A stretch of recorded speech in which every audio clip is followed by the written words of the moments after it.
नमस्कार, मैं हूं नीलू। तो ईरान और अमेरिका के बीच कल दूसरे दौर की बातचीत हो रही है, लेकिन उससे पहले दो बैठकें और हुई हैं।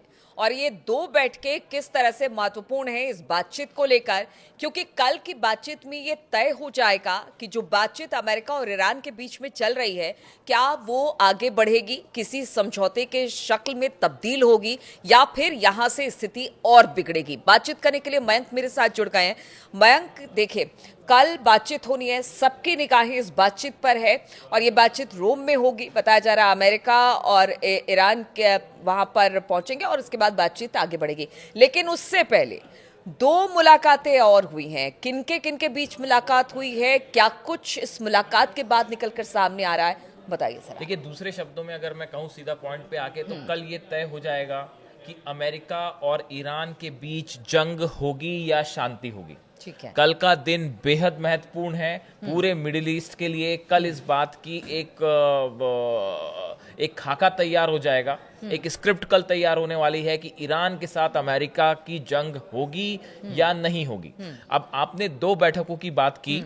पहली बैठक की जो बात है वो बहुत अहम है। ईरान के विदेश मंत्री अब्बास अराक्ची ने कल पुतिन से मुलाकात की है। वो मॉस्को गए और पुतिन से मुलाकात की। लेकिन इस मुलाकात को लेकर भी एक बहुत बड़ी खबर आई है कि अब्बास अराक्ची जो विदेश मंत्री हैं ईरान के, वो खामेनेई साहब का एक लेटर लेके पुतिन के पास गए हैं। अच्छा। और ये बात खुद ईरान के विदेश मंत्रालय की तरफ से कही है कि खामेनेई साहब की तरफ से एक लेटर संदेश लिखा गया है जो कि पुतिन को दिया गया है, जिसमें परमाणु डील को लेके ईरान का क्या रुख है, ये खामेनेई साहब ने मैसेज पुतिन तक साफ कर दिया है। ठीक है।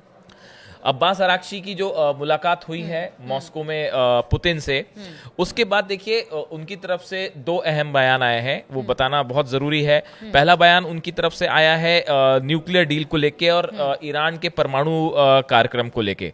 उन्होंने कहा है इफ दे कंटिन्यू, ये अमेरिका के लिए कह रहे हैं अब्बास अराक्ची, ईरान की जो विदेश मंत्री कह रहे हैं, अमेरिका के लिए कह रहे हैं if they continue to present conflicting and contradictory positions, things will be difficult. अगर अमेरिका अपना स्टैंड बार बार बदलता है तो यहाँ से चीजें जो है वो ठीक नहीं होगी। और दूसरी बात उन्होंने कही है कि ईरान जो है वो किसी भी कीमत पर अपना परमाणु अधिकार कार्यक्रम चलाने का अधिकार नहीं छोड़ेगा। ठीक है। ये एक बड़ा मैसेज जो है वो ईरान की तरफ से दिया गया है कि हम परमाणु बम नहीं बना रहे, हम अपना परमाणु कार्यक्रम किसी तरह का हम नहीं चला रहे और हम उसके लिए बातचीत पे तैयार हैं। ठीक है, आगे बात बताइएगा। लेकिन यहाँ पर जब अमेरिका ने अपना स्टैंड क्लियर कर दिया, ईरान ने अपना स्टैंड क्लियर कर दिया, तो फिर कल बातचीत कैसे आगे बढ़ेगी? और दूसरी मुलाकात अभी एक और जो चीज है, हाँ। ये हो गई पहली मुलाकात। इसमें ये कहा जा रहा है कि कल की बैठक में ईरान का क्या रुख होगा, ये पुतिन और ईरान के बीच इस मुलाकात में तय हो गया है। अच्छा। कि ईरान को कल उस बैठक में क्या करना है, इसमें क्या स्टैंड होगा, क्या शर्तें होंगी, ईरान क्या इस बात के लिए तैयार होगा कि परमाणु कार्यक्रम पर रोक लगे, या जो भी शर्तें हैं, इसको लेके जो खाका तैयार होना है वो पुतिन और ईरान के बीच इस बैठक में तय हो गया।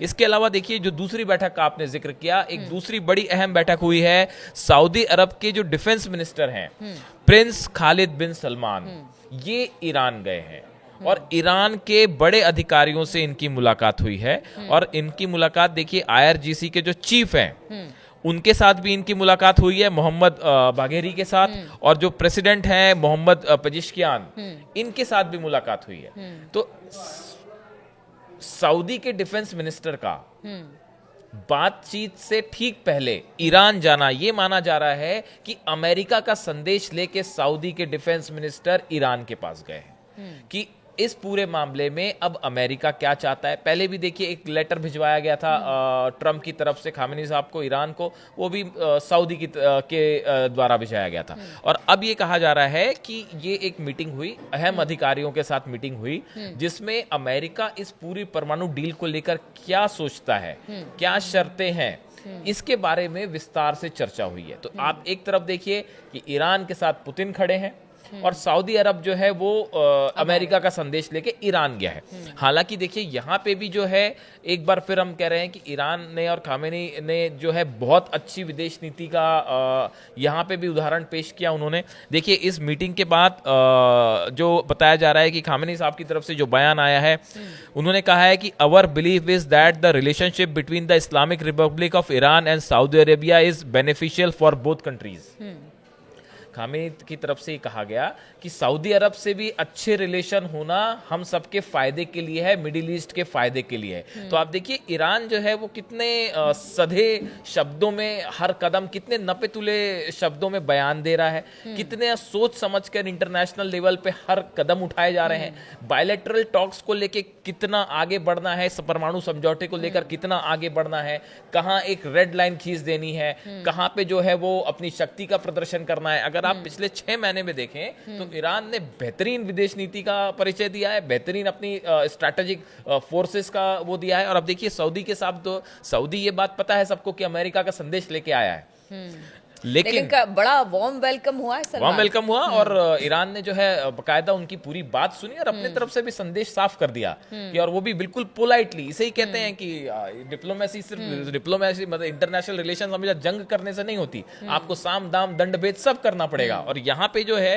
इसीलिए कुछ एक्सपर्ट्स मानते हैं कि ईरान ने अपना बहुत ही अच्छा जो है विदेश नीति का परिचय दिया। अब देखिए यहाँ पे एक बड़ी बात निकल के जो ये है कि जो आपका बड़ा सवाल था कि साहब अब इस डील में आगे क्या होगा, क्योंकि दोनों अपनी अपनी बातें तो पहले ही रखते देखिए हैं। ऐसे में क्या लगता है ट्रम्प आगे जो बढ़ेगी है, क्या? हाँ ये बहुत मुश्किल बात है, आगे बढ़ेगी या नहीं बढ़ेगी, क्योंकि ईरान जो है उसकी तरफ से एक बात साफ है कि भाई देखिए हम ना न्यूक्लियर बम बना रहे हैं, ना हम किसी तरह का अगर आपको उसके संबंधित में कोई समझौता है, बातचीत है, हम उसके लिए तैयार है, लेकिन हम जो है वो अपना न्यूक्लियर एनर्जी का जो एक राइट है, बेसिक राइट कि उससे हमें बिजली बनानी है, अपने कारखाने चलाने हैं, वो हम छोड़ने के लिए तैयार नहीं। ये स्टैंड ईरान का इस समय है। ट्रम्प की तरफ से कह दिया है कि आपको अपने पूरे परमाणु कार्यक्रम पर रोक लगानी चाहिए। तो यहाँ पे एक डेडलॉक है बड़ा, इसमें कोई दो मत नहीं है कि अब ये बात आगे कैसे बढ़ेगी, ये बड़ी समस्या है। और इसीलिए ट्रम्प की तरफ से पुतिन को कहा गया है समझौता करवाइए, या सऊदी अरब की तरफ से मैसेज आ रहा है कि किसी भी तरह से जो है ये युद्ध ना हो, क्योंकि अगर युद्ध की स्थिति बन जाती है, पहली बात तो मतलब मैं व्यक्तिगत तौर पे अगर आप पूछे तो मुझे नहीं लगता कि यहाँ पे युद्ध होने वाला है, क्योंकि ये बड़ा अमेरिका के लिए खुद के लिए ही बड़ा ये कदम सही नहीं होगा। किसी समस्या का हल भी नहीं है, बिल्कुल हल नहीं है। और देखिए अभी इंटरनेशनल हम बार बार कह रहे हैं इकोनॉमी इस पोजीशन में है ही नहीं, टैरिफ वॉर इतना जबरदस्त छिड़ा हुआ है, इंटरनेशनल इकोनॉमी की हालत बहुत खराब है।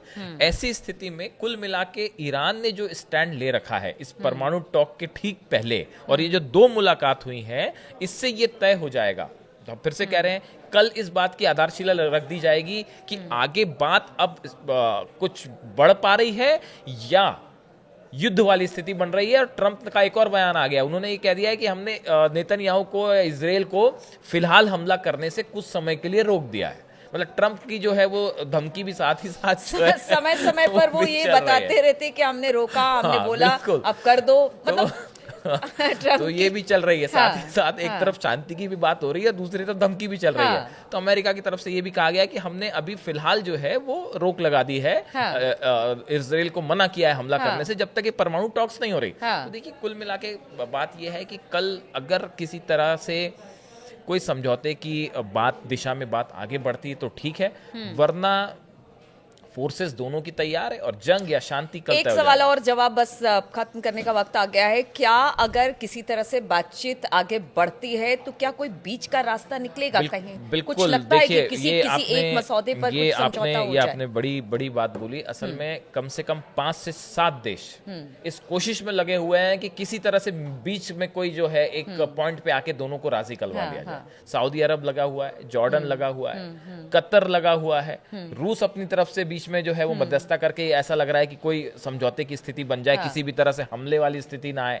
तो देखिए कुल मिला के मामला ये है कि कोई नहीं चाहता कि युद्ध हो, कोई इस्लामिक कंट्री नहीं चाहती कि ईरान और अमेरिका का युद्ध हो, बल्कि पूरी दुनिया नहीं चाहेगी कि युद्ध हो। नेतन्याहू क्या चाहते हैं वो एक अलग बात है, लेकिन इस हालत में अब देखिए ये बड़ी और देखिए तनाव की स्थिति में भी कोई देश कह सकते हैं ना कि अब चैन से नहीं बैठ सकता है। बिल्कुल। तनाव भी अगर दोनों देशों के बीच में बना रहेगा तो वो भी चैन की बात ना वहां के आवाम के लिए ना वहां की तरक्की के लिए ठीक है भाई। तो ऐसी स्थिति में अब देखिए कल क्या किसी मिड पॉइंट पे आके समझौता हो पाता है क्या ईरान? लेकिन इसमें बड़ी बात जहां आके फंसी हुई है वो यही है कि अब अमेरिका का ये कहना कि आपको कंप्लीटली न्यूक्लियर अपना प्रोग्राम खत्म करना पड़ेगा, उसके लिए ईरान राजी होगा या खामेनी साहब राजी होंगे, ये फिलहाल तो मेरे को नहीं होता दिख रहा है। चलिए ठीक है, इस मुलाकात पर तो हमारी नजर रहेगी, लेकिन बात अगर पुतिन की करे या फिर सऊदी अरब की करे, यानी कि रूस और सऊदी अरब की करे, तो मध्यस्थता करने की पूरी कोशिश हो रही है कल के इस समझौते में कि शायद किसी जगह पर आकर बात बन जाए, लेकिन कल तक का इंतजार करना पड़ेगा और कल भी हम इस पूरे मामले को लेकर आपके पास आएंगे, पूरी अपडेट आप तक पहुंचाते रहेंगे। फिलहाल बहुत बहुत शुक्रिया हमारे साथ जुड़ने के लिए।